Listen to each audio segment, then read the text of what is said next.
ये है thyroid gland, जो कि हमारे शरीर के मेटाबॉलिक एक्टिविटी को कंट्रोल करता है, जैसे भोजन का पाचन, सांस का लेना, सेल्स में ग्लूकोज का ऑक्सीडाइजेशन वगैरह, अपने मेन हार्मोन T3 और T4 को रिलीज करके। इसी तरह ये थायराइड ग्लैंड एक और हार्मोन रिलीज करता है जो कि हमारे ब्लड में बढ़े हुए ब्लड कैल्शियम को स्टोर करवाने में मदद करता है। उस हार्मोन का नाम है कैल्सिटोनिन। पिछले वीडियो में मैं आपको थायराइड के बारे में पूरी जानकारी दे चुका हूँ। अगर ये वाला वीडियो आपको अच्छा लगेगा ना तो आप लाइक कर दीजिएगा। देखिए, जब हमारे खून में ब्लड कैल्शियम की मात्रा बहुत ज्यादा हो जाती है तो थायराइड तो इसे हड्डियों में स्टोर करवा देता है, लेकिन कभी कभी हमारे शरीर में ऐसी स्थिति भी आ जाती है जब हमारे ब्लड में कैल्शियम की मात्रा बहुत ज्यादा घट जाती है। हमारे शरीर को ज्यादा कैल्शियम की जरूरत पड़ती है और इस स्टोर हुए कैल्शियम को हमारे ब्लड में बढ़ाने की जरूरत पड़ती है। उसके लिए भी हमारे बॉडी में एक बहुत ही जबरदस्त व्यवस्था पहले से ही कर दिया गया है।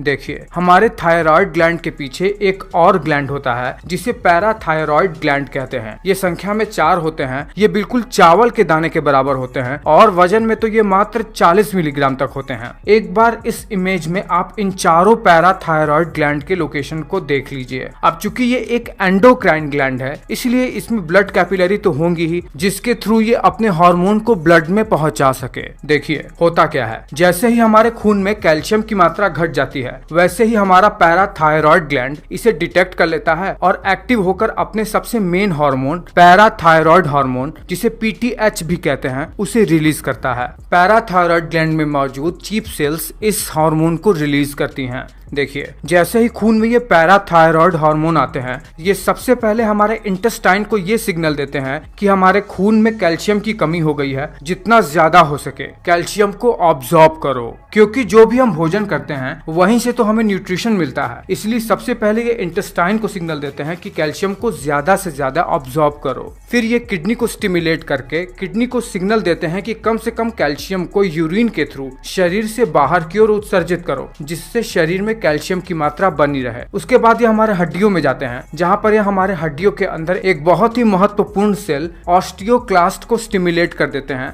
जिनका काम ये होता है कि ये बोन को डिस्ट्रक्ट करके कैल्शियम को हमारे ब्लड स्ट्रीम में भेजना शुरू करते हैं, जिससे ये खून में कैल्शियम की मात्रा को बैलेंस में बनाए रख सकें। आपको बता दें कि हमारे हड्डियों में 2 इंपॉर्टेंट सेल होते हैं, एक होता है ऑस्टियोब्लास्ट सेल और एक होता है ऑस्टियोक्लास्ट सेल। ऑस्टियोब्लास्ट हड्डियों के निर्माण में बहुत ही आवश्यक होते हैं और ऑस्टियोक्लास्ट हड्डियों को डिस्ट्रक्ट करके उसके थ्रू कैल्शियम को ब्लड में ले जाते हैं। और इस तरह पैराथायराइड ग्लैंड खून में कैल्शियम की मात्रा को बढ़ाता है जब हमें जरूरत पड़ती है। लेकिन कभी कभी ऐसा होता है कि इसी पैराथायराइड ग्लैंड में कभी कुछ डिसऑर्डर्स आ जाते हैं। कभी ऐसा होता है कि पैराथायराइड ग्लैंड बहुत ज्यादा PTH हार्मोन रिलीज करने लगता है, जिससे होता यह है कि हमारी हड्डियों से कैल्शियम का क्षरण बहुत ज्यादा होने लगता है, जिससे हड्डियां खोखली होने लगती हैं और व्यक्तियों को ऑस्टियोपोरोसिस की बीमारी होने लगती है। किडनी में किडनी स्टोन भी बनने लगता है, जो कि कैल्शियम का किडनी में इकट्ठा हो जाना ही तो होता है। इस तरीके के बीमारी को हाइपरकैल्सीमिया कहते हैं। और कभी कभी ऐसा होता है कि यही पैराथायराइड ग्लैंड बहुत कम PTH हार्मोन सीक्रेट करता है, जिससे शरीर में कैल्शियम की कमी हो जाती है और हमारे मसल्स को कॉन्ट्रैक्शन के लिए कैल्शियम की जरूरत पड़ती है। इसीलिए जब कैल्शियम की कमी होगी तो हमारे मसल्स में स्टिफनेस आने लगती है। इस तरह पैराथायराइड ग्लैंड के कम PTH हार्मोन सीक्रेट करने को हाइपोकैल्सीमिया कहते हैं। तो ये जानकारी आपको कैसा लगा है मुझे नीचे कमेंट करके बताइए। अच्छा लगा है तो लाइक